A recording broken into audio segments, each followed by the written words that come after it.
Magandang hapon mga kababayan. Ako si Alcis Estona. Magbabalita tungkol sa bagyong Verbena.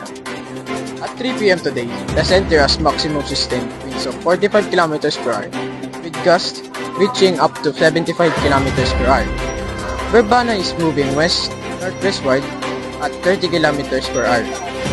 The eastern section of Luzon is experiencing shear line effects, while the rest of northern and central Luzon is affected by the northeast monsoon. Ilipat natin kay Alina Liwanag upang paliwanag ang mga lugar na matatamaan ng bagyo at ang mga dapat maging alerto. Magandang hapon mga kababayan. Ito ang mga lugar na kailangan maging alerto at mag-ingat. Visayas, Caraga, Masbate, Occidental Mindoro, Oriental Mindoro, Romblon at Palawan. Possible flash floods or landslides due to moderate to heavy with at times intense rains.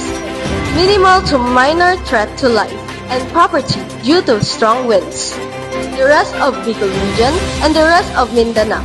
Possible flash floods or landslides due to moderate to heavy rains.